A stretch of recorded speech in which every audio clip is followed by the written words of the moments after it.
Amém, gente. Boa noite. Vocês estão bem? Já vou pedir perdão porque eu não sei não se eu vou conseguir pregar, tá? Então, vamos ver o que vai acontecer. Mas eu queria orar mais um pouquinho. Que o Senhor nos dê graça para comunicar aquilo que Ele quer, né? Confesso que hoje é um dia peculiar para mim. Então a minha cabeça ela está um pouco diferente, um pouco irreconhecível para mim, né? Não é algo comum, porque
amém, gente.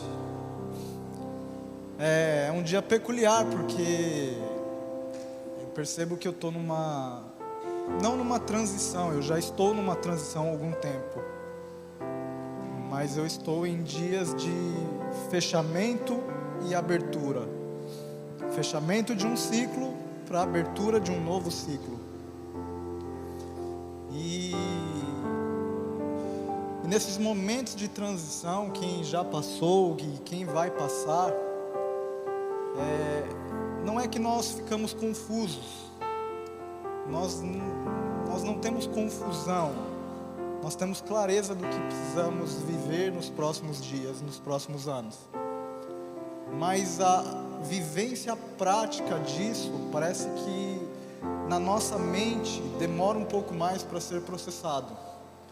É como que se existisse algo já no céu e nós temos a necessidade de fazer o download disso e processarmos isso para que isso funcione.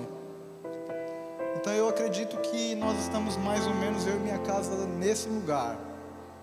Nós já vimos, já identificamos o que precisa ser feito, já temos clareza e convicção, mas nós ainda estamos em fase de processamento, porque tem a ver com a prática, não tem a ver com eu saber, mas tem a ver com eu praticar aquilo que eu sei. E eu queria não falar da minha vida hoje e da nossa casa, mas eu queria falar de uma palavra profética. E talvez em alguns momentos a gente fale de algumas coisas da nossa casa, mas não pela nossa casa, mas porque a nossa casa se incluiu na palavra. Então o objetivo não é falar de nós, o objetivo é falar da palavra. E o objetivo disso é encorajá-los. E eu queria trabalhar um pouquinho hoje e cooperar com tudo aquilo que vem sendo construído ao longo da semana. Eu tive o privilégio de poder estar aqui desde terça-feira até hoje, chegando aqui por volta de 5 horas, e aí a gente tem um tempo de mesa com os pastores, e depois vindo para cá e tendo um tempo aqui com a igreja e ouvindo o que os irmãos ministraram e o quanto eu fui abençoado nesse tempo. Intencionalmente, eu me planejei para estar aqui nesses dias de primícias. Não era para mim estar, era para mim vir um pouco depois ou um pouco antes, mas dentro da nossa organização de mudança, eu entendi que eu precisava estar aqui nesses dias porque seriam dias importantes, porque eu precisava ouvir algumas coisas, entender algumas coisas, e tem sido muito bom para mim, muito importante estar aqui esses dias.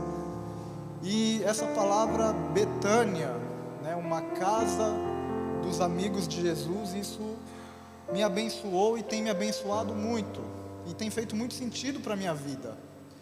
E eu queria abrir com você na carta de 2 Pedro, capítulo 1, verso 19.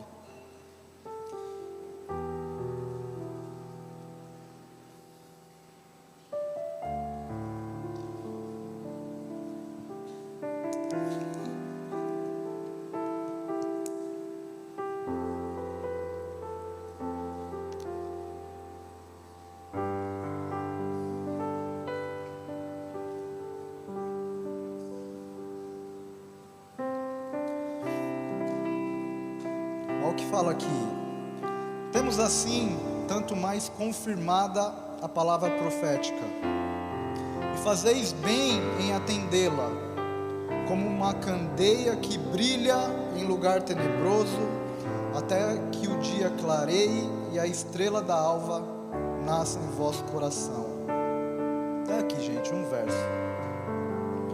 Então, já tem sido falado aqui sobre essa passagem, sobre a finalidade da palavra profética. O Jordani trabalhou bastante conosco aqui na quarta-feira. Então, a palavra profética, ela tem essa finalidade de ser uma candeia, de iluminar os nossos passos para que a gente saia de um lugar que estamos atualmente, para que a gente chegue no lugar que Deus quer que a gente chegue. Isso fala de um ideal, de transicionarmos de uma realidade atual, essa realidade a que eu e você vivemos hoje, para chegarmos a uma realidade ideal, que é o lugar onde Deus quer que a gente esteja, que tem a ver com a maneira como que Deus quer que a gente viva, e tem a ver com os propósitos e os planos dele para a nossa vida, individualmente e coletivamente.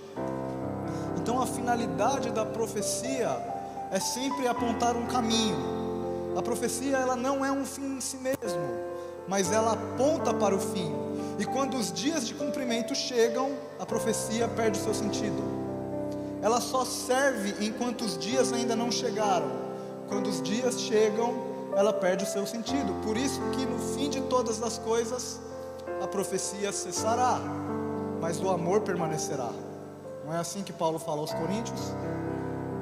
Então, pensando em uma palavra diretiva para nós esse ano, pensando naquilo que o Senhor está comunicando acerca daquilo que nós precisamos nos tornar, um lugar para que a presença dele habite, é importante que a gente comece a pensar, não apenas que agora nós temos uma palavra profética, mas que a gente pense como, quando e onde eu preciso me inserir para que essa palavra aconteça.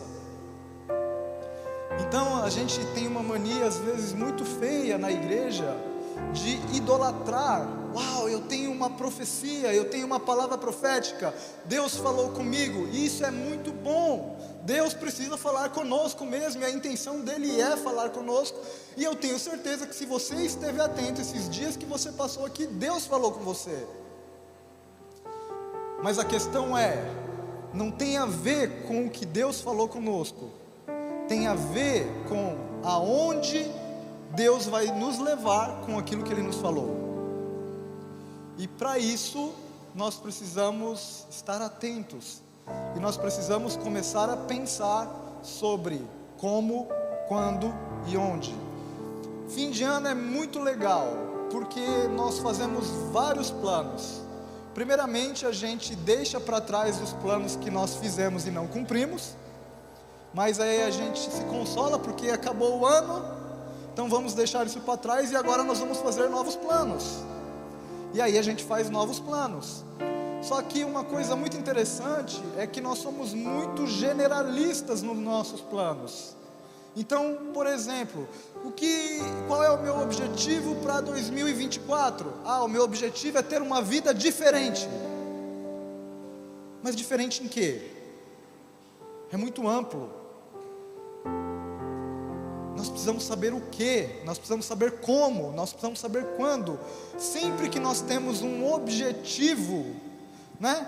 Meu objetivo é começar a academia. Aí, beleza.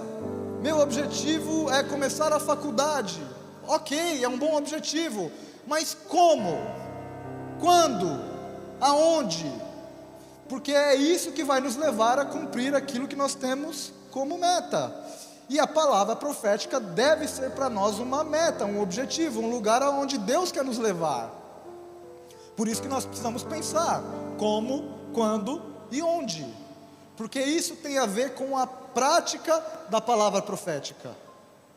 Não apenas eu creio ou eu tenho, mas eu me envolvo, eu participo e eu construo isso com a minha vida.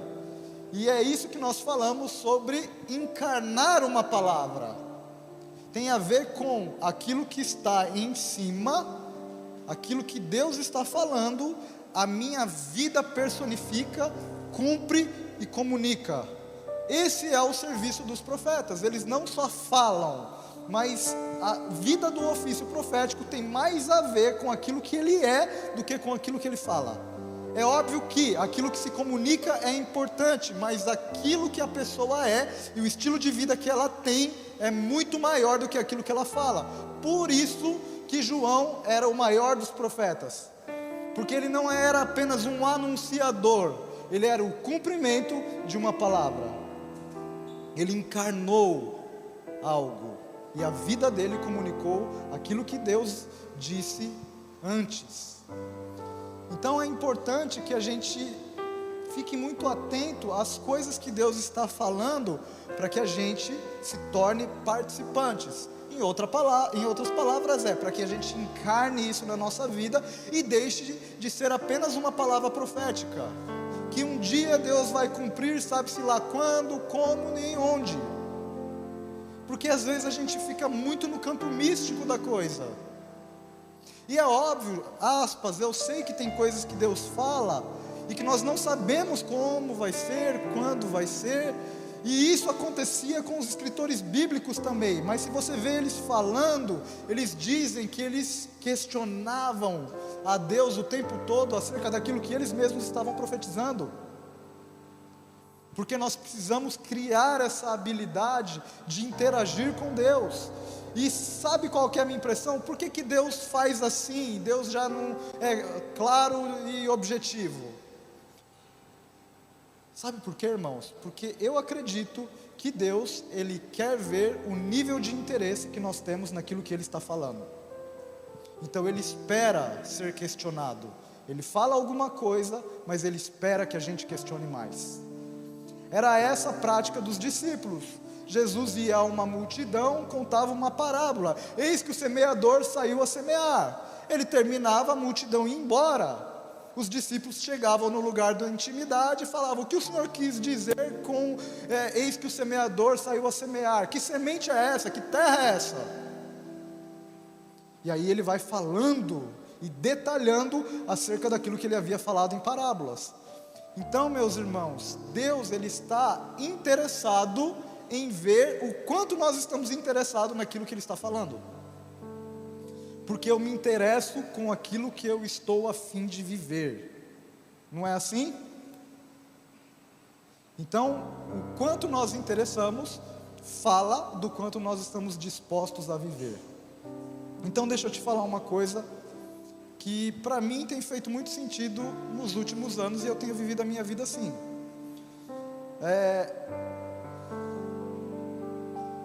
Deixa eu falar isso com um certo cuidado. Não, eu vou falar do jeito que tem que falar mesmo. Quantos de nós já ouvimos aquela pregação assim: Deus tem sonhos para a sua vida, Deus tem sonhos para a sua nação, Deus tem sonhos para a tua família? Sim ou não? Não é lindo? Então, sabia que Deus não tem sonhos? Uau! Deus tem propósitos. Porque você não vai encontrar nenhum lugar na Escritura Deus falando que Ele tem o sonho que Jesus volte. Sabe qual que é a diferença do sonho e do propósito? É só você pensar, quando você era criança você sonhava em ser o quê? Bombeiro, jogador de futebol, ator, não é? A gente sonhava tanta coisa. Eu sonhava, qual é o sonho? Meu sonho é ser rico, meu sonho é viajar, conhecer os lugares lindos da terra, enfim, vários sonhos. Isso é legal, mas quando a gente vai crescendo, boa parte daquilo que a gente sonhava, na maioria dos casos não acontece, não se concretiza. Qual que é a diferença de um sonho e de um propósito? Um sonho é algo abstrato que pode acontecer ou não. Alguns deles talvez aconteça, né? Outros não. Mas quando a gente fala de propósito, aí nós precisamos pensar como, quando e onde. Porque fala da onde eu preciso chegar. E quando eu sei aonde eu preciso chegar, consequentemente eu vou saber qual é o primeiro passo que eu preciso dar. Deixa de ser uma realidade abstrata para ser uma realidade concreta que necessita de mim movimento, atitude, prática, vida. E é isso que eu gostaria de compartilhar hoje sobre essa palavra Betânia. Se Deus está nos falando sobre Betânia, como que nós vamos encarnar isso? Como igreja, como que nós vamos encarnar isso como indivíduo? Como é que vai ser a prática disso? Porque amanhã é o último dia de primícias, né? Nós estamos fechando esse tempo, e agora chegou a hora de nós darmos continuidade àquilo que iniciou. E aí o que eu preciso fazer? O que eu vou fazer? Você já parou para pensar que talvez a gente está ouvindo sobre Betânia durante essa uma semana que a gente está, que Deus está falando a mesma coisa várias vezes, de formas diferentes, através de irmãos diferentes, e talvez a gente ainda não parou para pensar no que eu preciso fazer, em como eu vou me modelar aquilo que Deus está fazendo. Nós já sabemos que Deus nos deu uma palavra, e a gente celebra essa palavra, a gente canta, a gente toca, a gente profetiza, a gente ora, mas talvez a gente ainda não pensou em como a minha vida precisa se adequar àquilo que Deus falou. E esse é o nosso equívoco como igreja, que nós ficamos nesse lugar de Deus falou, Deus falou, Deus falou, e é óbvio que isso tem a ver com a soberania de Deus no cumprimento daquilo que Ele falou, mas tem a ver também com a minha participação, porque se Deus falou para mim e para você, não é apenas porque Deus é fofoqueiro. Deus falou para mim e para você porque Ele está nos chamando a participar daquilo que Ele vai fazer. Percebe? Não, mas aí essa palavra é para os pastores, essa palavra, até mesmo a gente pensa, essa palavra é para a fonte, e às vezes a gente esquece que nós somos também da fonte. A fonte recebeu uma palavra, o pastor Edilson liberou uma palavra, os irmãos liberaram uma palavra, E às vezes, sem a gente perceber, a gente se exclui daquilo que Deus falou, porque nós não somos práticos. E para mim, é isso que nós precisamos corrigir como igreja nos próximos anos. Nós precisamos ser práticos naquilo que Deus falou. É por isso que o pastor Augusto, o pastor Jordani vieram aqui e falaram sobre a parábola da casa, a qual uma é edificada sobre a areia e a outra é edificada sobre a rocha. E o que essa parábola diz? Que aquele que ouve as minhas palavras e cumpre é semelhante àquele que edificou a sua casa sobre a rocha. Aquele que ouve as minhas palavras e não as cumpre é semelhante àquele que edificou a sua casa sobre a areia. Então os dois tipos de pessoas ouviram a palavra profética. Qual é a diferença? A diferença é quem encarnou a palavra. E quando isso vai aparecer? Quando soprarem os ventos, quando virem as chuvas, quando os rios se levantarem. Então, da mesma forma que Deus está nos comunicando algo, e que talvez a gente esteja edificando sobre isso, em algum momento da nossa vida, aquilo que nós estamos edificando vai ser provado. E aí a pergunta é: nós vamos edificar algo consistente e permanente, ou nós vamos construir algo do jeito que a gente quer? E eu estou falando de um estilo de vida. Entende, irmãos? Porque, sabe, é uma bênção vir nas primícias. É uma bênção, não é? Diga aí, fala aí. Eu gosto demais, gente. Para mim, se eu pudesse viver o ano todo tendo comunhão com os irmãos, tomando café com os irmãos, orando, cantando, lendo a Bíblia, para mim era bom demais a vida. Então é uma bênção esses dias. Mas sabe qual vai ser a bênção maior do que esses dias? Quando nós cumprirmos aquilo que foi anunciado durante esses dias. Porque nesses dias nós estamos profetizando. Maior do que esses dias e melhor do que esses dias serão os dias de cumprimento daquilo que Deus está falando ao nosso respeito. Amém, gente? Estamos juntos? Então, se Deus está apontando para Betânia, significa que isso é um convite.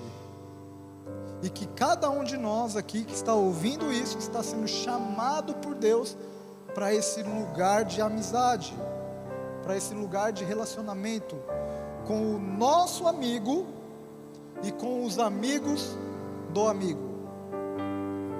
Então isso tem a ver com o estilo de vida que a gente vai levar daqui para frente. Isso vai mudar a sua agenda. Isso vai mudar os seus horários. Isso vai mudar as suas prioridades. Ou não.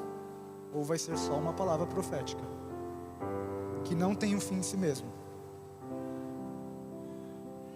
Uma vez eu ouvi de um profeta de ofício. Uma pessoa perguntou assim para ele: o que você está me falando? É uma palavra profética? Porque já parou para pensar que os profetas pseudo-espirituais gostam de: isso é uma palavra profética, então receba, tal. É aquela coisa. E aí perguntaram para esse profeta de ofício: o que você está me falando, é uma palavra profética? Aí ele falou: depende, é você que vai dizer. Se você acreditar nela, é. Se você não acreditar, não é.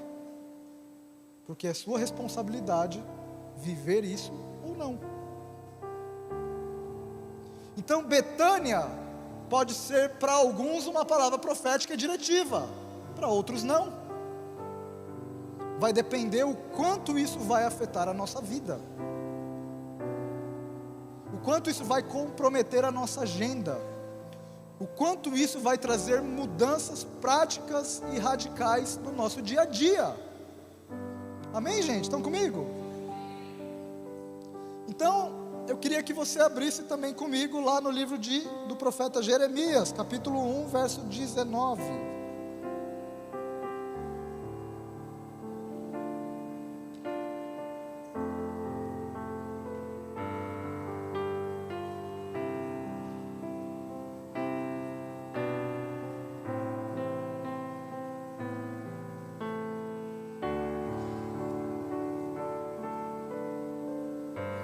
Verso 11, perdão.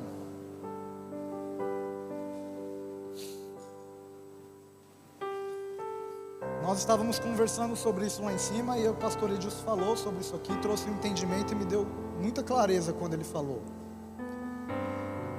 E olha olha esse diálogo do Senhor com Jeremias, verso 11. Veio ainda a palavra do Senhor dizendo: que vês tu, Jeremias? Respondi: vejo uma vara de amendoeira. Disse-me o Senhor: viste bem, porque eu velo sobre a minha palavra para a cumprir. Gente, deixa eu te falar uma coisa. Eu nunca entendi essa passagem, até essa semana, até o dia que o pastor Edilson falou. Quando ele falou, eu entendi. Já aconteceu isso com você? Eu leio uma coisa e releio, nunca entendi. Aí alguém compartilhou algo que abriu a minha mente e eu entendi. Sabe como é que é o nome disso? Revelação. E quando a gente tem uma revelação, a gente pensa assim: isso era tão óbvio, por que eu não vi antes? Né? Quando você vê uma coisa que parece óbvio e você não viu antes, significa que você teve uma revelação. Tá? Revelação não é misterioso, não é algo difícil, é algo simples que a gente não viu. E eu confesso para vocês que eu já tinha lido essa passagem algumas vezes, mas eu ainda não tinha entendido, porque para mim não fazia sentido Deus falar para Jeremias: o que você vê, Jeremias? Eu vejo uma vara de amendoeira. Pois é, eu velo por cumprir a minha palavra. O que tem a ver uma vara de amendoeira com cumprir a palavra? É a mesma coisa que você sair aqui na rua e Deus falar para você: o que você vê? Eu vejo um carro branco passando. Pois é, eu velo por cumprir a minha palavra.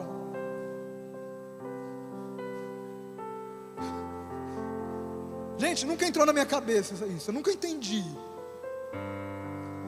Mas aí o pastor Edilson falou uma coisa assim: não tem a ver com a amendoeira, tem a ver com o que Jeremias está vendo. Porque depois ele fala assim: viste bem. A questão não é que ele viu uma amendoeira, a questão é, ele viu, e Deus estava conferindo a precisão daquilo que Jeremias estava vendo. Falei: uau, é isso aí. Agora eu entendi, a amendoeira não serve para nada, o que serve é o que a gente viu. Mas eu fiquei inquieto com isso, aí eu fui atrás da amendoeira. Falei: não é possível, eu quero saber dessa amendoeira aqui, não é possível que ela não serve para nada.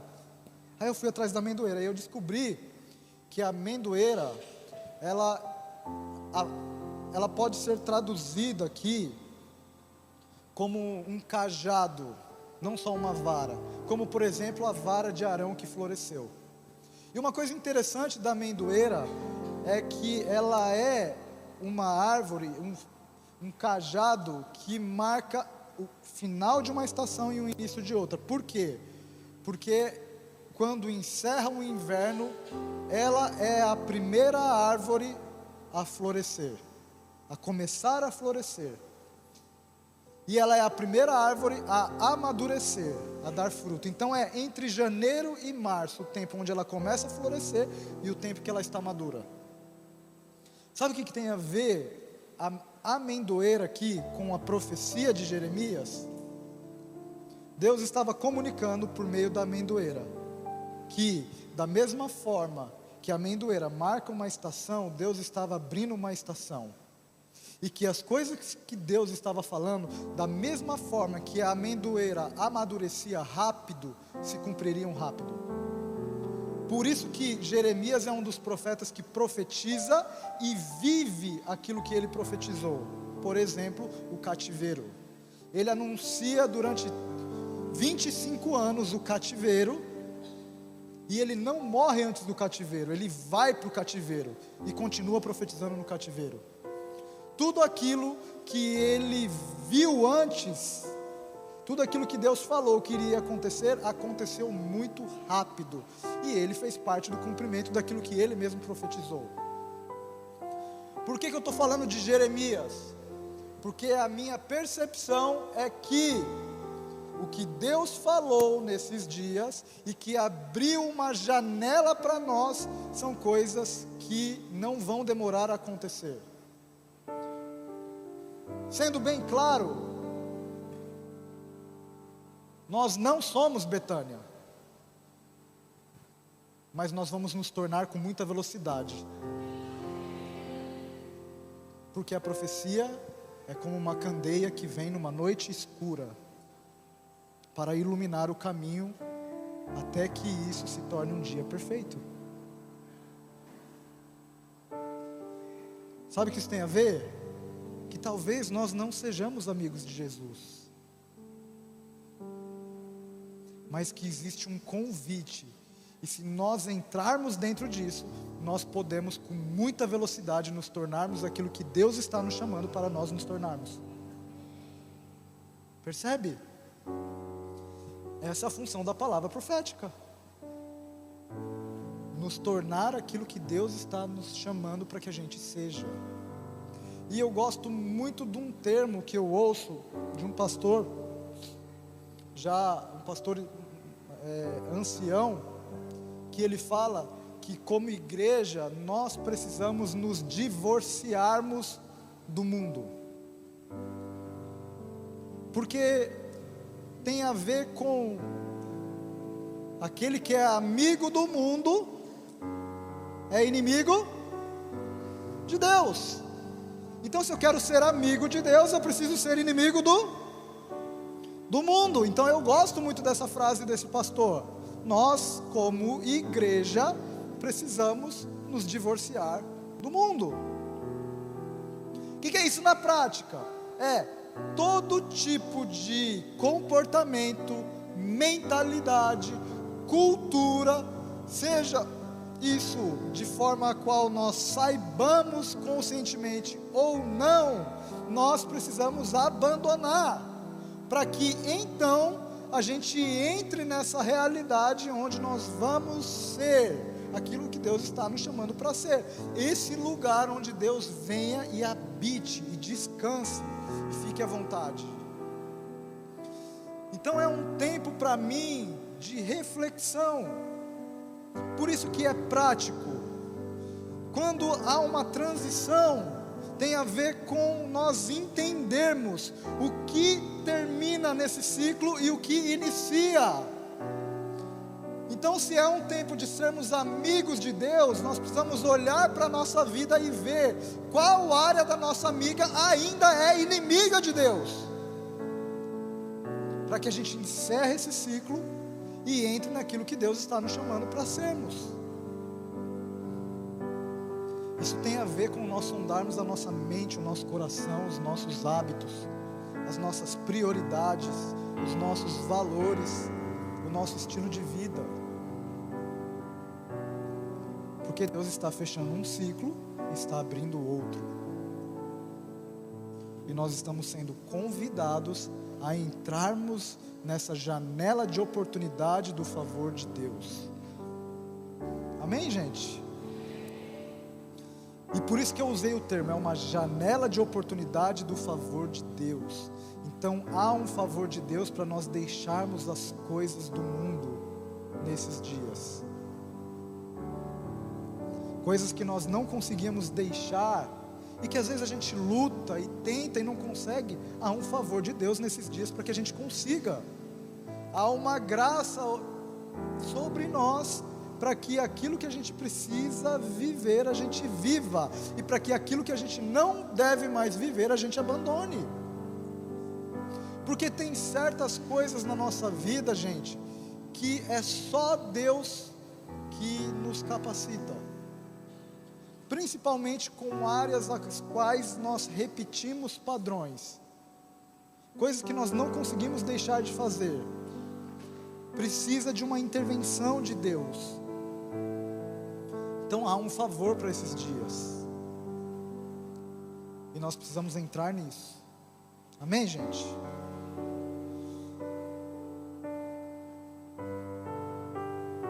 A palavra profética, quando ela é ouvida, ela precisa ser perseguida e desenvolvida. É o que Deus fala para Abraão: Abraão, sai da sua terra, da tua parentela, e vai para a terra que te mostrarei. Ponto. De ti farei uma grande nação, e te abençoarei.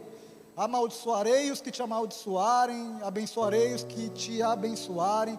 Você vai ser uma bênção, e através de você todas as nações da terra serão abençoadas. Tudo isso, tudo aquilo que Deus estava falando sobre a vida de Abraão, tem a ver com: sai da sua terra, da tua parentela, e vai para o lugar que você não sabe onde é. Muito legal isso,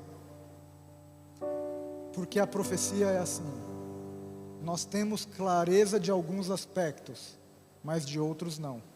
Sabe por que Deus faz isso? Porque Ele sempre quer de nós fé e confiança. Porque como igreja nós temos uma mania de ficar procurando aquilo que a gente não sabe, e isso é bom, mas desde que a gente já esteja vivendo aquilo que a gente já sabe. Porque eu vejo muitos irmãos procurando o que não sabe e não vivendo aquilo que já sabe. Então, de forma prática, vai acontecer tudo isso na sua vida, Abraão. É óbvio que, agora eu aqui viajando, tá? Na mente de Deus. É óbvio que, Abraão, eu não vou te contar tudo, porque senão você não vai sair da sua terra e da sua parentela. Porque vão ser dias difíceis. Então eu vou te contar a sua parte mais legal, né? Eu vou fazer tudo isso aí na sua vida, tá? Mas eu não vou te contar que você vai sair, o primeiro lugar que você vai passar fome. Então deixa isso para depois que você tiver ido, você não pode mais voltar, e aí você vai ficar sabendo. Mas o cumprimento daquilo que Deus falou tinha a ver com a iniciativa prática de Abraão sair. Abraão não sabia para onde ele estava indo, mas ele sabia que ele precisava sair. Entende? É mais ou menos isso. Você vai morar onde? Não sei. Eu só sei que o lugar que eu morava eu não vou morar mais. E quando eu vou descobrir aonde eu vou morar? Depois que eu sair do lugar que eu estou morando agora. Na minha vida está acontecendo mais ou menos isso. Eu sei que depois de 14 anos morando na Paraíba, sendo mais paraibano do que paulista, tendo filhos paraibanos, tendo uma vida de amigos, de igreja, de rotina, de apego afetivo, eu entendi que fechou o tempo, uma estação para mim. Mas você vai fazer o quê? Você vai para onde? Você vai congregar? Gente, eu não sei nem onde eu vou congregar ainda.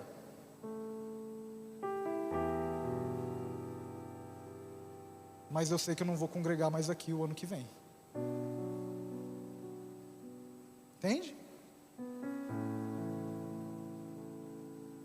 É mais ou menos assim. Nós precisamos ser fiéis e obedientes àquilo que a gente sabe. Porque na mesma velocidade que a gente obedece àquilo que Deus já nos falou, Ele vai abrindo outras portas e outras janelas para a gente compreendendo aquilo que a gente precisa viver. O problema é que a gente espera que Deus nos conte tudo. E sabe por que a gente quer que Deus nos conte tudo? Para a gente decidir se a gente vai querer ou não.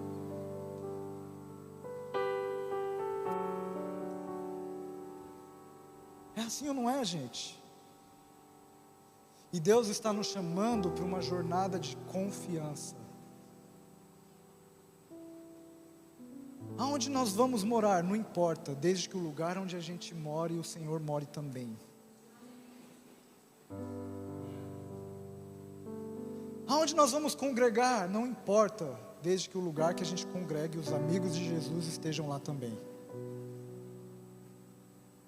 Percebe, gente? Eu quero te despertar para não ficar procurando coisas que Deus não está falando agora, mas para ser esperto em cumprir e se adequar àquilo que Deus já falou. Porque é isso que você já sabe. E naquilo que nós sabemos, nós temos que nos posicionar. Amém, gente? Estamos juntos? Então, Jeremias, viste bem, eu velo por cumprir a minha palavra. Jeremias não viu o que ia acontecer com Israel e o que ele profetizaria nos próximos 23 anos. Ele viu uma vara de amendoeira. Então o que você está vendo? Sabe por quê, irmãos? É necessário ver bem. É necessário ver antes. E é necessário ser rápido no cumprimento daquilo que nós vimos. Se você vê quando Deus chama Abraão para dar o seu filho Isaque, se você prestar atenção na passagem, depois que Abraão ouviu aquilo que Deus pediu para ele, lá diz um detalhe muito importante: Abraão se levantou pela madrugada. Então pensa que Deus falou com Abraão 10 da noite: Abraão, sacrifica seu filho. Às 3 da manhã Abraão se levantou e foi em destino daquilo que Deus havia falado. Sabe por quê, irmãos? Sabe por que há uma necessidade de sermos rápidos, velozes? Porque se nós pensarmos muito e racionalizarmos muito, é possível que a gente não vá.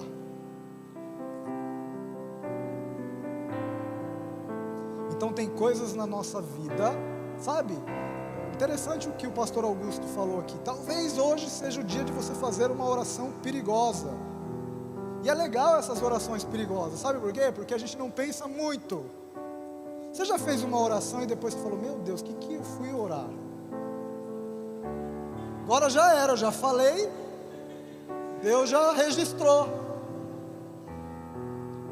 Entende? E assim, eu não sou muito velho, não vivi tanto, mas deixa eu te falar uma coisa. Eu tenho plena convicção de que coisas que eu vivo na minha vida hoje tem a ver com orações que eu fiz instintamente. Eu não pensei muito, eu fiz.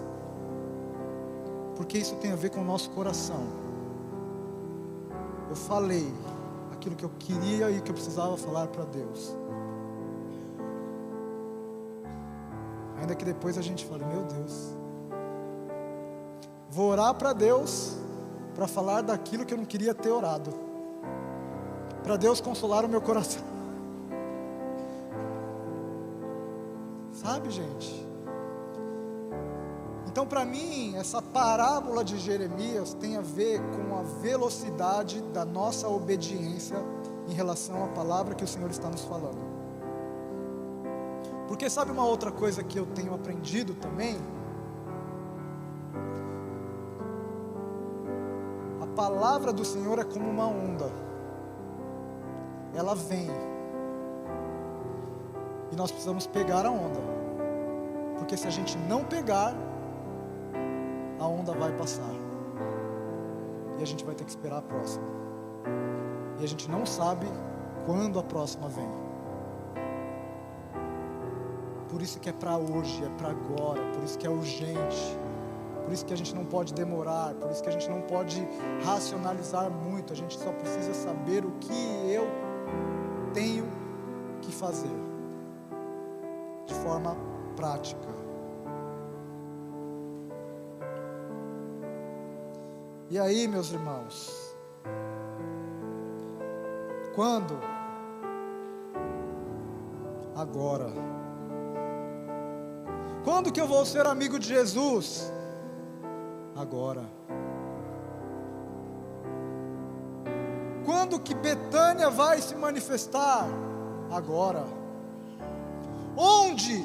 Aqui, em mim, em nós. Entende? E aí eu queria caminhar para a gente ir para o fim. para a gente falar sobre como isso vai acontecer. Tá? Se quando é agora, se onde é em nós, como? Porque isso é importante. E aí eu queria voltar para a parábola de Lázaro, Marta e Maria. E quantas vezes a gente já foi abençoado com essa passagem, com as coisas que são comunicadas ali, e quantas vezes também nós fomos ministrados num certo antagonismo ali, né? Lázaro é uma pessoa neutra, né? Lázaro morreu, mas há um certo antagonismo entre Maria e Marta, não é isso? E a gente sabe, Maria escolheu a melhor parte, e dela isso não vai ser tirado, e isso é bom. E às vezes a gente fica colocando Maria como boa e Marta como ruim. E eu sei que existe uma aplicabilidade disso na devoção de Maria e talvez na personificação do legalismo de Marta. E a gente usa essa passagem para denunciar isso mesmo, da necessidade de abandonarmos o nosso legalismo de Marta e nos tornarmos Maria. Mas eu queria pensar com você hoje uma aplicação diferente dessa passagem. Deus não está nos chamando para nos tornarmos um lugar Betânia. Então eu queria pensar com você sobre Lázaro, Marta e Maria, não como 3 pessoas, mas como 3 características, aos quais nós precisamos absorver. E isso tem a ver com o como. Como nós vamos cumprir o que precisa ser cumprido. Tá? Então, eu queria começar com Lázaro. Quem é Lázaro? Né? Qual é a característica mais forte que a Escritura traz através da vida de Lázaro? É aquela que o pastor Rai ministrou ontem. Lázaro era alguém que estava morto e que depois estava na mesa com Jesus. A gente estava conversando sobre isso lá em cima, né? E o pastor Edilson até falou, talvez de todas as coisas preciosas que o Rai falou ontem, talvez esse detalhe seja a cereja do bolo. Qual é a cereja do bolo? Lázaro estava morto e agora ele está sentado na mesa com Jesus. E o que Lázaro faz? Lázaro não faz, Lázaro está.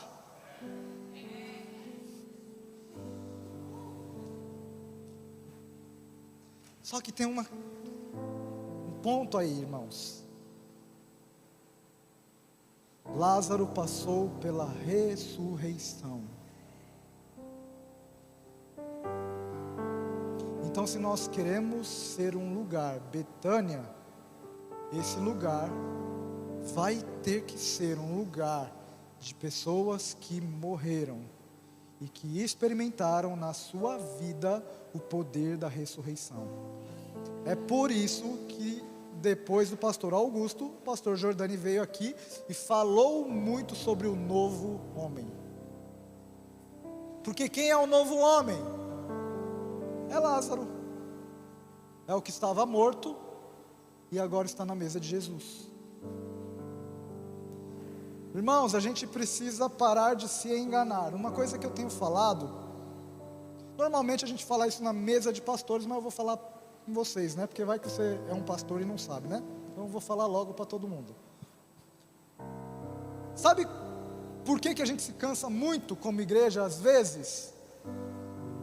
Porque a gente quer discipular quem não nasceu de novo.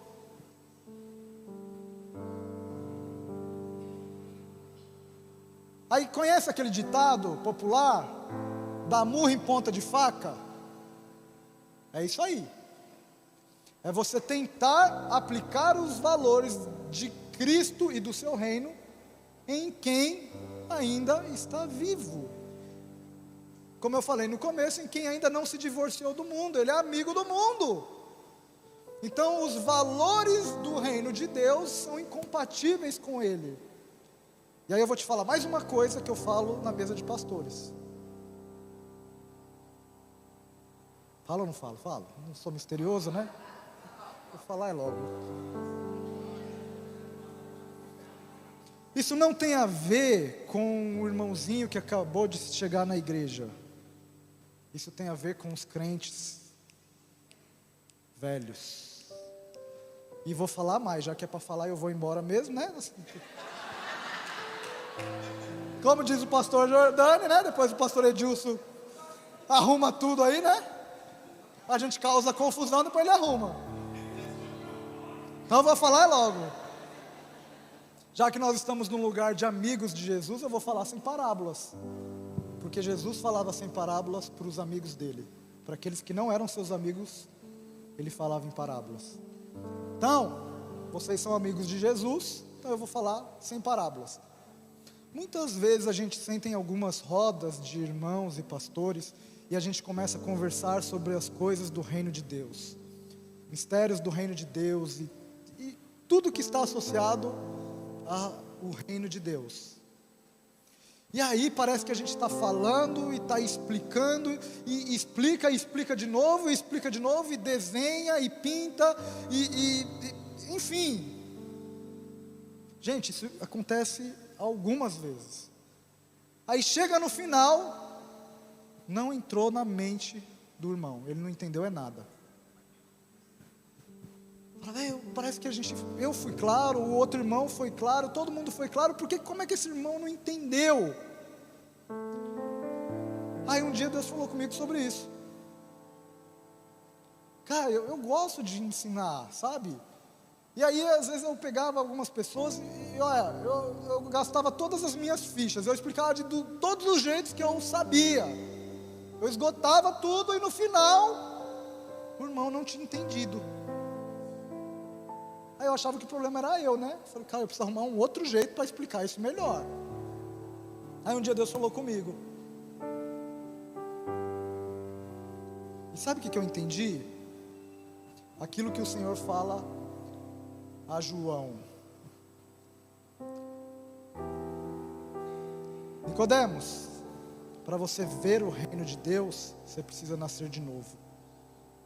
Para você entrar no reino de Deus, você precisa nascer da água e do Espírito.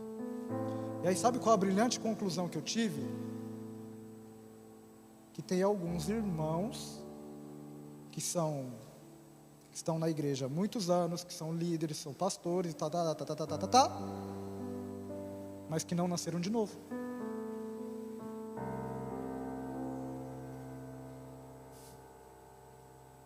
E é por isso que você fala sobre o reino de Deus. Ele não entende, ele entende tudo sobre igreja. Tudo. Como faz, de que jeito faz, da frente para trás, de trás para frente, de cima para baixo, qual é a estratégia, qual foi, qual está sendo, você entende tudo. Mas quando você vai falar, ei, aquele que quiser ser o maior tem que ser o menor, isso não entra na cabeça dele. Porque nós estamos falando do reino de Deus.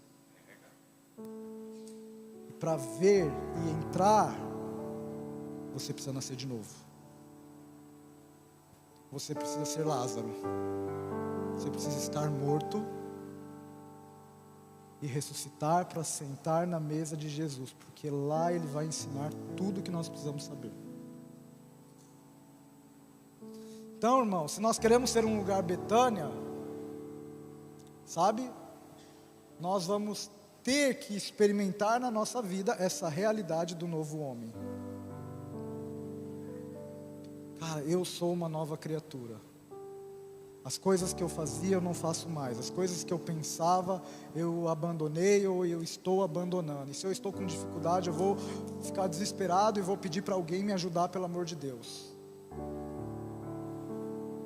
Nós temos um amigo missionário que ele tem uma mensagem profética muito legal. A mensagem dele é: morra. Todo lugar que ele vai, ele prega a mesma coisa: morra. Você precisa morrer, você precisa morrer, você precisa morrer. E sabe, irmãos, parece que é duro isso. Como assim, morra? Mas morrer não é uma coisa ruim, não. Porque, sabe, eu não sei você, mas a vida que eu tinha antes de Jesus, eu dou graças a Deus que eu não tenho mais. A pessoa que eu era antes de Jesus, eu dou graças a Deus que eu não sou mais. Então é muito bom morrer. Porque a gente fica pensando que morrer é uma coisa ruim e chata. E a questão é que a morte não é um fim, mas a morte é a porta para nos levar a viver a nova vida. Então o objetivo não é a morte, o objetivo é a vida, e a vida ideal, a vida de Deus. Então Deus está nos chamando para sermos Betânia. Então beleza, nós vamos ter que morrer. Não importa se eu cheguei agora, há 1 mês, há 2 meses, há 10 anos, há 15 anos, há 20 anos. Não importa se eu sou irmão.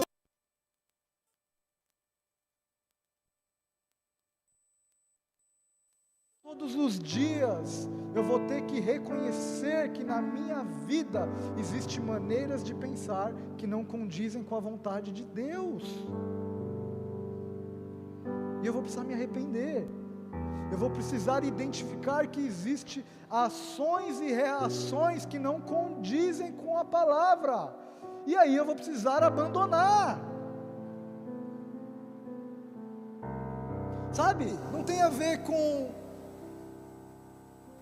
Olha, eu estou com essa prática. Ore por mim. Nós podemos orar para que Deus libere o favor. Mas o mais importante é abandonar.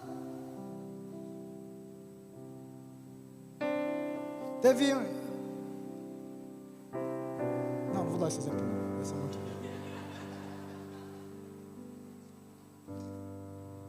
Gente, essa morte não é um dia que eu levantei a minha mão, aceitei Jesus, vim na frente, oraram por mim. Essa morte é todos os dias. O que eu estou deixando, o que eu estou perdendo, o que eu estou abrindo mão, o que eu estou renunciando, o que está ficando para trás. Tudo isso Paulo fala que é como esterco diante da riqueza das coisas que Deus tem para mim. Esse é o poder da ressurreição. Então nós precisamos ser um lugar de pessoas, não que estão mortas apenas, mas pessoas que carregam a vida de Jesus. E a vida de Jesus é muito legal. A vida de Jesus é uma vida de plenitude, de realização, de alegrias em meio aos processos talvez dolorosos, de fé e esperança em meio a dias difíceis. A vida de Jesus é boa, gente. Ela é boa. Só que para nós experimentarmos essa vida, nós vamos ter que ter a coragem de abandonarmos a que nós temos hoje. Porque Deus sempre trabalha com fé. Sabe, Deus não faz assim, olha, hoje é assim na internet, né? Eu quero te vender um curso. Então o que eu faço? Eu te dou uma degustação, eu deixo você experimentar, eu te dou uma aula. Aí você vai gostar da aula e depois você vai comprar o curso. Não é assim? A estratégia hoje não é essa? A estratégia pós-pandemia, não é? Só que essa estratégia Deus não utiliza. Deus fala, olha, você precisa acreditar que aquilo que eu tenho para você é melhor. Então perde o que você tem, abre mão, para que depois você experimente.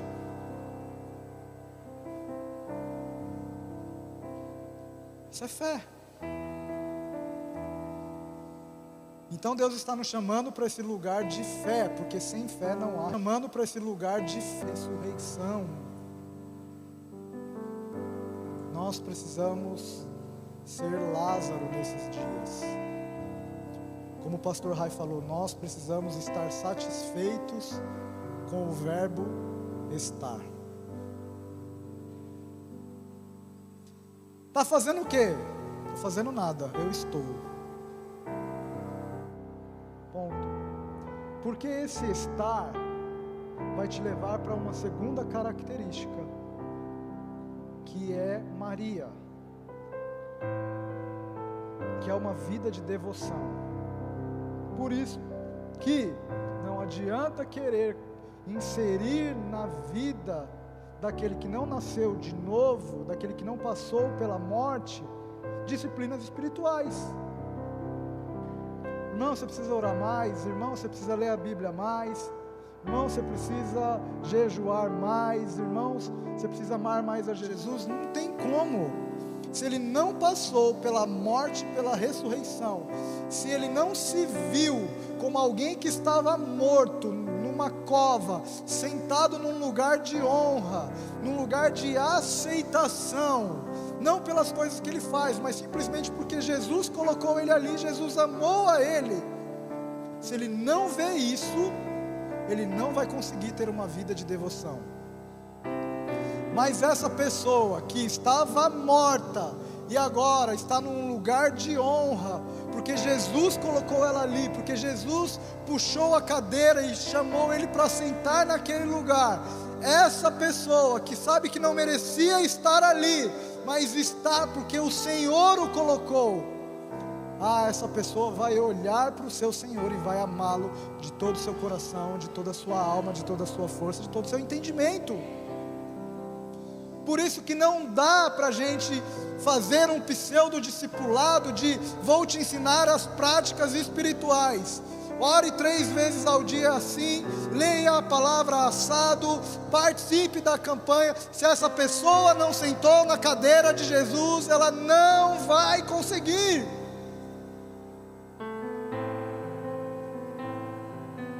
Não tem como.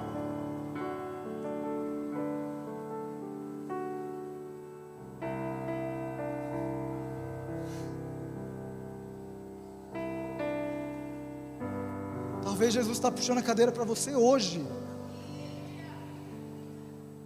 e te dizendo, você só precisa sentar.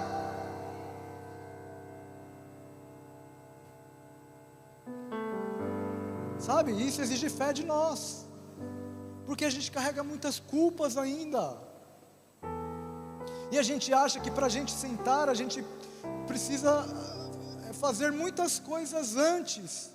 Eu preciso abandonar o meu pecado, eu preciso melhorar de vida, eu preciso fazer isso, eu preciso fazer aquilo, eu preciso. Não, você não precisa não, você precisa acreditar que existe um lugar para você sentar, ouvir a voz daquele que te convida a sentar, e a sentar, experimentar e desfrutar, e comer da mesa. Isso vai te levar a um estilo de vida de Maria.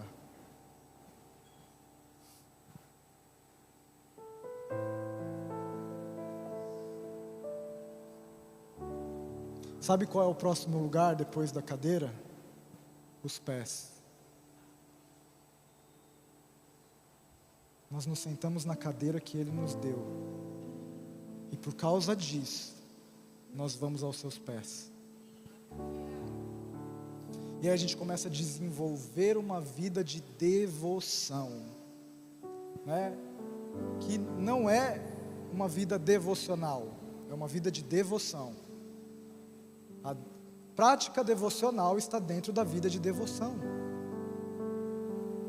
porque não é a minha vida enquanto eu oro, leio a Bíblia, estou no culto. Isso é bom, isso é práticas devocionais, mas a devoção é muito mais.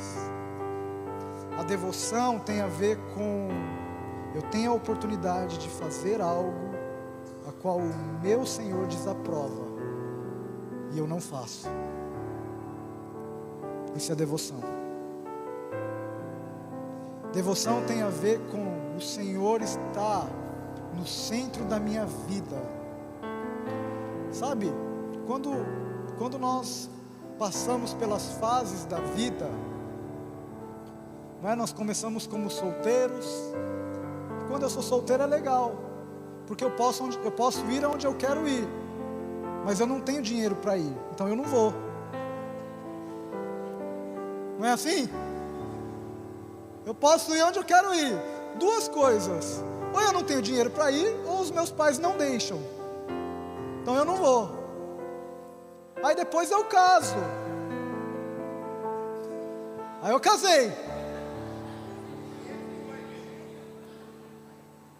continuo não indo. Porque para comer um sanduíche, eu gastava R$30, agora eu vou gastar 60. Multiplicou. Já era. Não vai mais. Lá em casa, quando a gente casou, gente, eu sempre pensei, na minha família, né, a gente vem de uma família humilde, então eu aprendi vendo que sempre quando a gente vai comprar algo, a gente não pode ir pegar no primeiro lugar, a gente precisa pesquisar, a gente precisa ver o lugar que é mais barato, a gente precisa, às vezes, andar mais para comprar mais barato. Então eu aprendi assim e eu faço isso até hoje. Eu sou tão louco, que eu compro uma coisa e depois eu fico pesquisando o preço para saber se aquilo que eu comprei num preço bom mesmo. Não, calcula aí a nóia.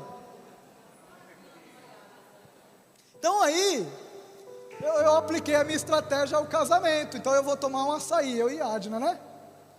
Aí, um de 250 ml é R$5.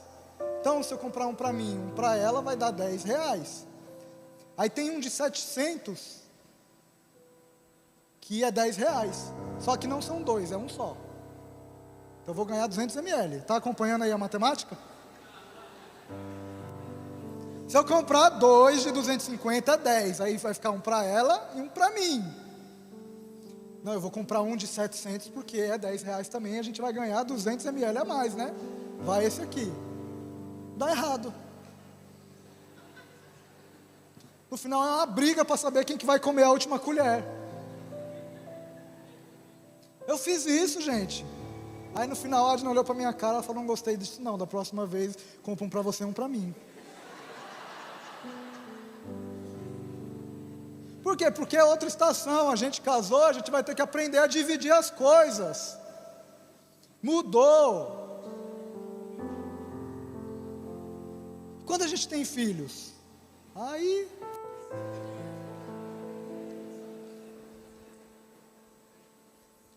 Cara, eu estou nessa semana de primícias e a minha vida espiritual, ela está lá em cima. Sabe por quê? Sabe a coisa que eu mais tenho feito nessa semana? Eu acredito que você esteja pensando que é orar e ler a Bíblia. Mas não é. Sabe qual que é? Dormir. Por quê? Porque eu posso. Nesses dias eu posso. Porque quando eu estou com todos, eu não posso, não dá. Porque agora que a nossa vida é uma família e os nossos filhos são pequenos, a minha vida e a de Adna começa a girar em torno deles. Então quando nós escolhemos um lugar para ir comer, a gente não vai no lugar que a gente gostaria de ir, a gente vai num lugar que tem parquinho. Quando a gente se planeja para ir comprar alguma coisa, não dá mais para mim andar em todos os lugares e pesquisar o preço de todos os lugares, porque meus meninos vão se cansar, então eu tenho que ir pegar logo o que tem que comprar e acabou, mesmo que seja mais caro. A minha vida mudou por causa deles. Por quê? Porque eles são a prioridade na nossa casa hoje. E a nossa vida está girando em torno deles. Então vai mudar as nossas prioridades, vai mudar as nossas manias, vai mudar a nossa cultura, vai mudar a nossa maneira de pensar, planejar, sentir, agir. Isso é uma vida de devoção a Deus. Tudo que a gente vai fazer, antes de pensarmos em nós vamos pensar nele. Tudo que a gente vai planejar, antes de pensarmos em nós vamos pensar nele. Ele é a prioridade, ele vai definir o rumo de tudo. De tudo. Isso é uma vida de devoção. Depois que a gente entrou nessa vida de devoção, onde não é mais Deus que gira em torno de nós, mas somos nós que giramos em torno de Deus, sabe o que vai acontecer? Isso vai nos levar a uma vida de serviço. Sermos como Marta. Marta é linda, gente. Não é só Maria que é linda, Marta também é. É lindo servir Jesus. O problema é que muitas vezes a gente quer servir Jesus não pelo que Ele é, mas a gente quer servir Jesus porque a gente ainda quer comprar um lugar na cadeira.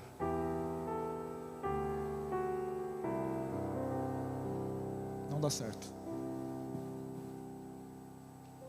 Depois que nós nos assentarmos na cadeira que Jesus nos deu, depois que nós colocarmos Ele no centro da nossa vida, isso inevitavelmente vai nos levar a uma vida de serviço a Ele e aos demais irmãos. E aí, sabe o que é legal disso tudo? Quando você faz para Jesus, é que você não fica mais chateado com ingratidão. Porque fazer alguma coisa por alguém, todo mundo faz. Mas como que a sociedade é hoje? Hoje é uma sociedade de comércio, onde, ainda que não seja uma compra dita, mas é assim: eu te fiz um favor, eu espero que você me faça um outro favor. E se eu te fizer um favor e você não retribuir o favor que eu te fiz, eu vou ficar chateado com você. É assim ou não é? Nas relações, nos negócios, é assim. E nós trazemos esses valores do mundo, muitas vezes, para a realidade da igreja. Servir aquele irmão tanto tempo, e ó, ingratidão do irmão. Ó, deixa eu te contar um segredo. Se Jesus está te levando para um lugar de serviço, saiba de uma coisa: a primeira coisa que você vai precisar aprender a lidar é com ingratidão, porque vão passar muitas pessoas pela sua vida, que você vai fazer mais do que elas merecem, e tudo bem, porque quando nós entendemos que nós estamos fazendo para Jesus, de Jesus nós recebemos a recompensa. E a ingratidão não nos ofende mais. E a falta de reconhecimento não nos ofende mais. E não dizerem mais o meu nome, eu não fico mais chateado. Porque eu estou fazendo para Jesus, e Jesus vê todas as coisas. E o nosso galardão está guardado para Ele, com Ele.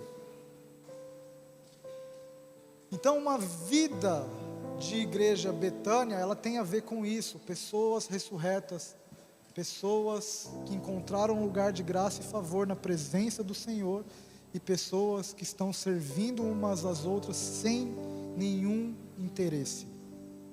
Por que você está fazendo isso? Porque porque eu amo Jesus, porque eu gosto, porque é legal. E você quer o quê? Eu não quero nada, não, está tudo certo. Gente, já pensou isso acontecendo no nosso meio? Mais ou menos um pouquinho do que aconteceu aqui. Papai, eu estou precisando de um tênis. Aí eu vim aqui e ganhei um tênis. Estou precisando de um livro. Eu vim aqui e ganhei um livro. Estou precisando de uma cafeteira. Eu fui ali e peguei uma cafeteira. Estou precisando de um serviço para a minha empresa que eu estou abrindo com uma dificuldade, fazendo as contas, eu ganhei. Não custou nada, foi bondade de Deus. Então nós precisamos aprender a ser pessoas que carregam na nossa vida uma característica que é fruto do Espírito, que se chama bondade. E o que é bondade no grego? Bondade. Bondade é: você fez alguma coisa não porque alguém merece ou vai te dar alguma coisa em troca. Você fez porque você é bom. E por que eu sou bom? Porque o meu Senhor é bom. E eu estou querendo ser como Ele. Porque Ele é meu amigo. E aí deixa eu te falar uma coisa para a gente caminhar para o fim. Jesus tem uma trajetória de discipulado. E depois dessa trajetória, no final, pouco antes de ele ir para a cruz, Jesus fala assim: já não vos chamo de servos, mas de amigos. Por que Jesus está chamando ele de amigos? O que comprova que eles são amigos de Jesus?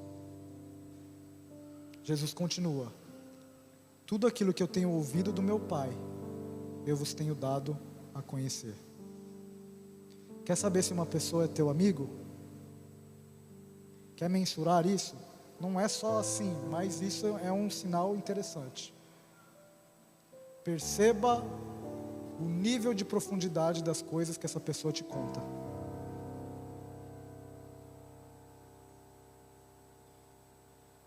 Isso vai dizer se ela é teu amigo ou não. Entenderam? Você sai falando da sua vida aí para todo mundo? Você sai falando aí das suas dificuldades para todo mundo? Você sai falando dos seus pecados para todo mundo? E para aqueles que você confia? Você fala? Fala. Porque tem a ver com aquilo que o pastor Jordani falou. Teu amigo vai te proteger e você sabe disso. Se você está mal, ele não vai te deixar mais mal ainda. Ele vai estender a mão para te levantar. Se você cometer um pecado, ele não vai sair contando para todo mundo. Ele vai cooperar com a sua restauração. Já não chamo mais de servos, mas de amigos. O que vai mensurar o nível da nossa amizade com Jesus tem a ver com o que nós estamos ouvindo. Por isso que a gente volta no início. A palavra profética. O que você vê? O que você ouve? Isso fala de quem você é. E por que eles estavam vendo e ouvindo agora? Porque eles serviram. Eles obedeceram. Eles foram servos. Então esse é um convite para nós hoje, irmãos. O que você vê? Talvez seja a pergunta do Espírito para nós hoje. O pessoal do louvor quiser vir. O que nós estamos vendo? Nós estamos vendo bem? Será que Deus está falando para nós? Vistes bem?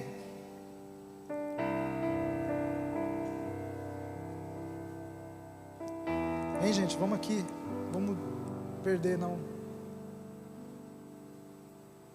Ver tem a ver com atenção. Se eu virar para lá, eu perco o que está acontecendo aqui. O que nós estamos vendo? Essa é a pergunta do Espírito para nós. Essa é a pergunta para mim. O que eu estou vendo? O que eu estou ouvindo?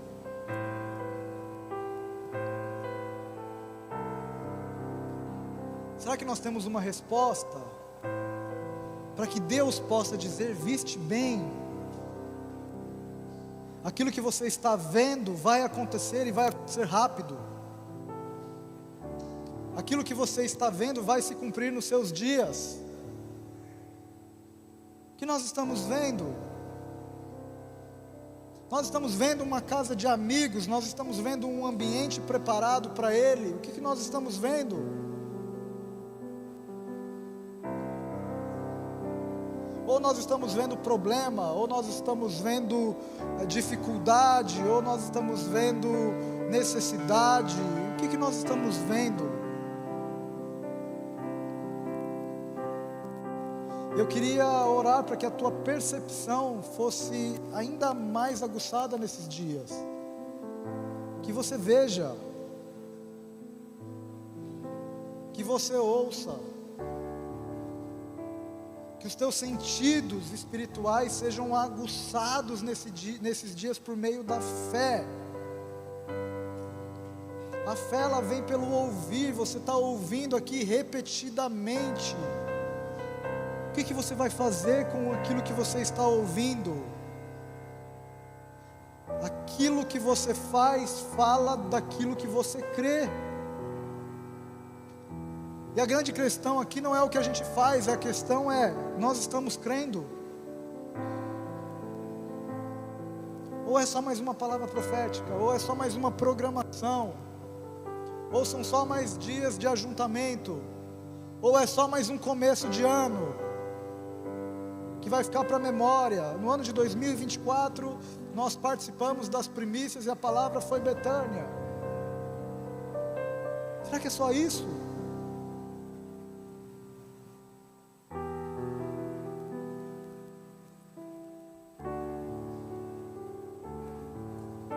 Vamos ficar de pé, vamos orar.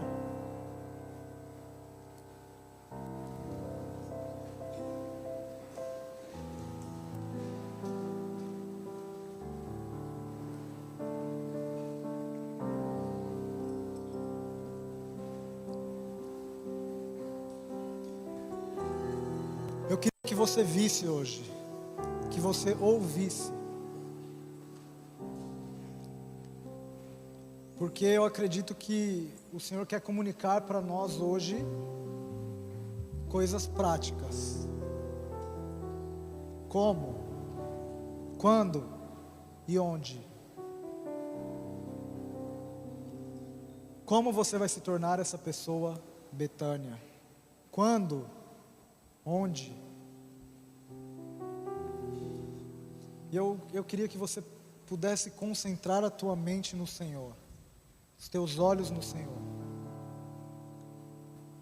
e deixa Ele iluminar o seu interior, deixa Ele te falar de detalhes. A palavra Betânia é uma palavra generalista, ela serve para todos nós, coletivamente.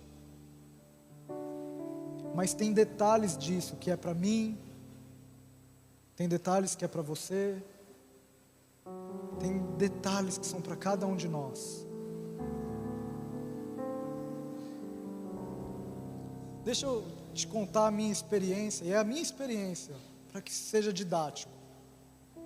Deus está falando sobre Betânia. E a gente aprendeu aqui nesses dias que a palavra Betânia tem a ver com casa de simplicidade, casa de pobreza, casa de humildade. Sabe onde eu estou indo morar? Em Betânia. Numa casa simples, num bairro simples, na periferia de São Paulo, numa região de pobreza. E de verdade, não é um lugar que eu gostaria de ir. De verdade mesmo. Abrindo meu coração para os meus amigos. Não é um lugar que eu quero criar os meus filhos. Não é um lugar que eu quero passar muito tempo. Mas é para lá que o Senhor está me chamando. Deus me falou sobre isso. Betânia. Vai para Betânia. Para você talvez Betânia é aqui na fonte. Um ambiente que nós vamos construir coletivamente. Para mim Betânia é um lugar de simplicidade que eu não queria ir.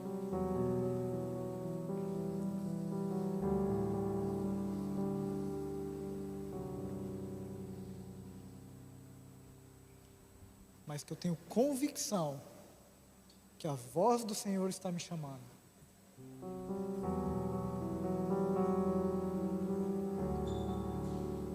Quais os detalhes que Deus está te falando nesses dias? O que você está vendo? O que você precisa fazer? Vamos entrar naquilo que o Senhor está nos propondo. Vamos construir Betânia.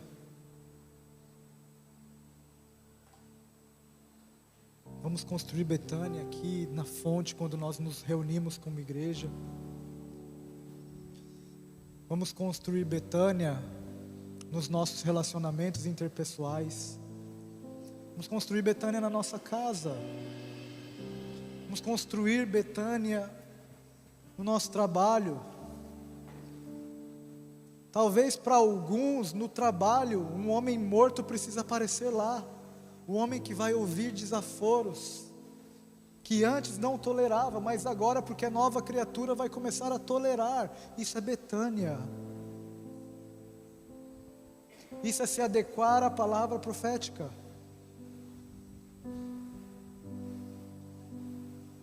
O que você está vendo? Eu quero insistir nisso.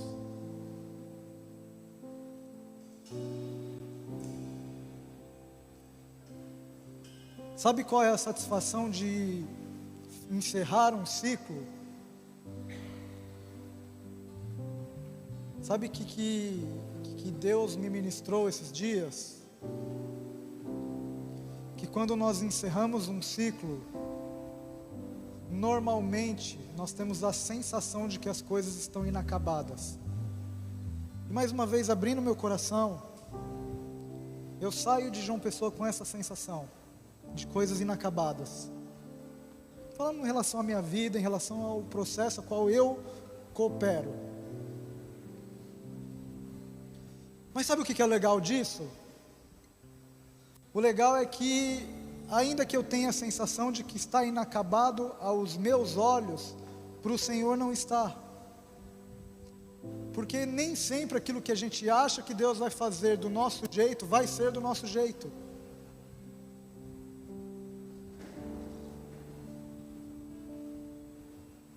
E aí, alguns anos atrás, há mais ou menos 15 anos atrás, eu ouvi uma palavra, que Deus iria fazer algo no Nordeste, na Europa, em Israel, e isso mudou a minha vida. Isso me fez sair da minha casa, da minha parentela, e ir para um lugar chamado João Pessoa, o ponto oriental das Américas.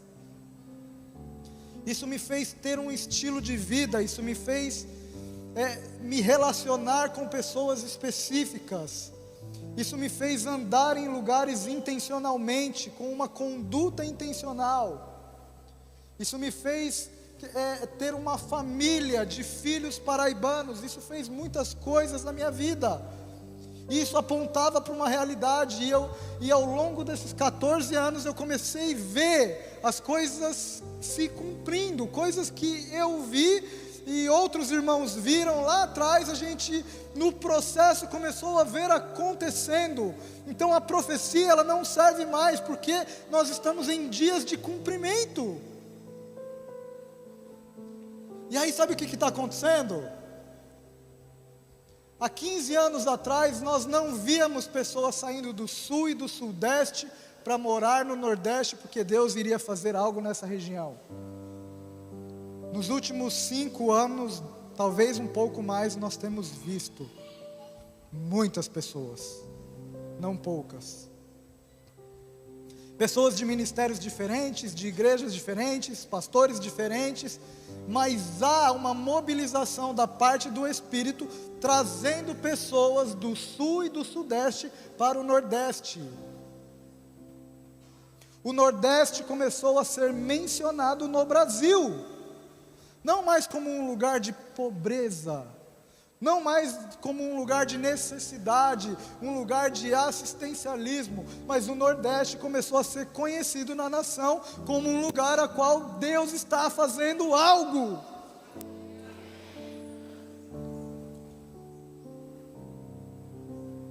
Sim ou não? Estamos vendo isso ou não? Estamos em dias de cumprimento. Nós temos ido como igreja, isso tem crescido cada vez mais, todos os anos no Horto do Salitre, lá o sertão da Bahia, lá no lugar onde o nosso amigo Nilson Júnior lidera a missão lá. E o que a gente tem visto? 2.000 pessoas debaixo de uma tenda empoeirada e quente, no sertão da Bahia, um lugar altamente improvável. Sabe o que é isso? Dias de cumprimento.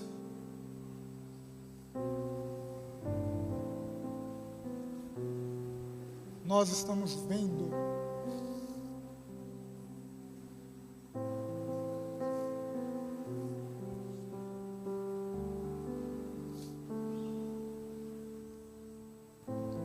sabe o que eu estou vendo?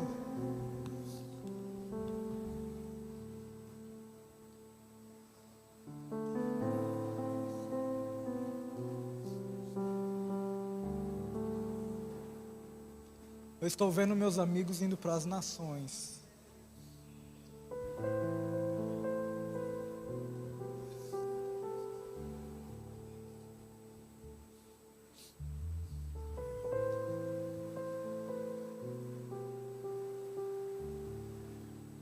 Sabe por quê?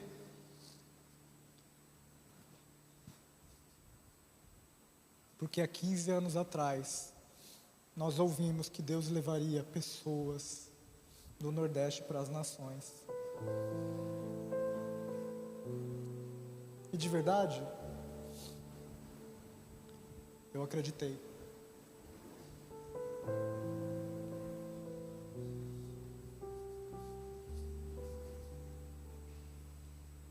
Sabe por que eu acreditei? Sabe por que eu tenho convicção de que eu acreditei nisso?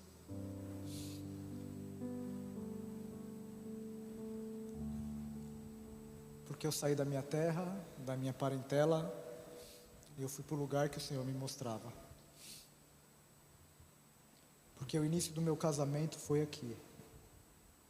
O nascimento dos meus filhos foi aqui. Sabe, irmãos, eu acredito que eu vou voltar aqui algumas vezes. Mas se eu não voltar aqui nunca mais, eu nunca mais vou me esquecer daqui. Sabe por quê? Primeiramente por causa da história que nós vivemos aqui.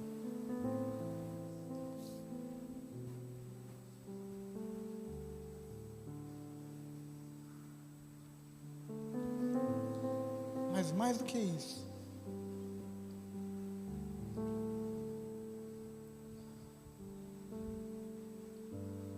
a certidão de nascimento dos meus filhos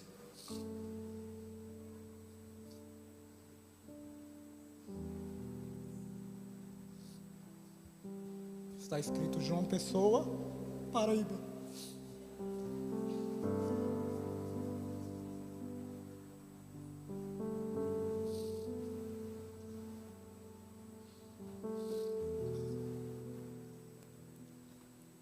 O que Deus falou, Deus está cumprindo. Eu estou aqui como uma testemunha hoje, para te dizer que eu estou vendo, junto com vocês, aquilo que Deus falou que iria fazer. E que eu tive o privilégio, e estou tendo até hoje, de fazer parte, com a minha medida, com as minhas características, com quem eu sou, de algo muito maior do que eu mesmo. Eu estou vendo os meus amigos indo mais longe do que eu. Eu estou vendo os meus amigos fazerem muito mais coisas do que eu. Sabe por quê, gente? Sabe por que eu encerro um ciclo com a sensação de que tem algo inacabado, mas com uma convicção de que esse é o tempo? Porque o meu coração, eu gostaria de fazer mais. Mas na soberania de Deus, Deus decidiu que não sou eu que vou fazer. Talvez sejam outros que são melhores do que eu, que que são mais preparados do que eu, que são mais habilitados do que eu para essa estação. Talvez esse seja você. Porque não tem a ver comigo, tem a ver com a palavra que é maior do que eu. Betânia não tem a ver conosco, tem a ver com a palavra que é maior do que nós.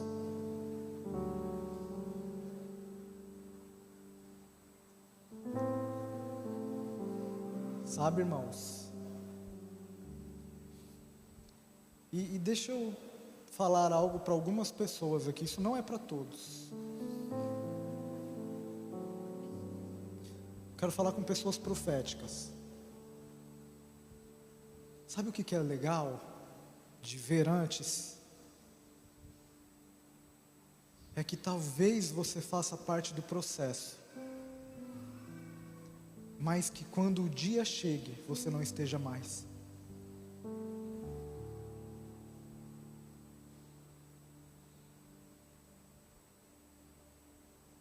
Cara, Deus vai fazer coisas gloriosas.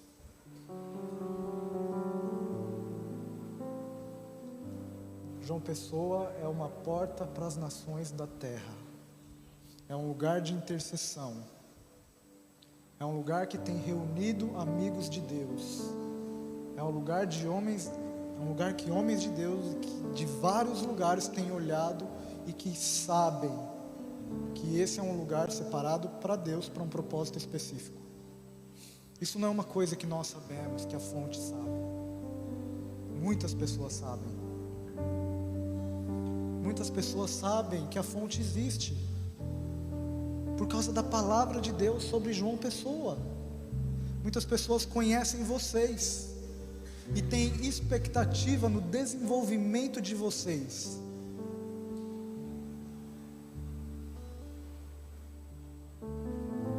Porque Deus está cumprindo a sua palavra.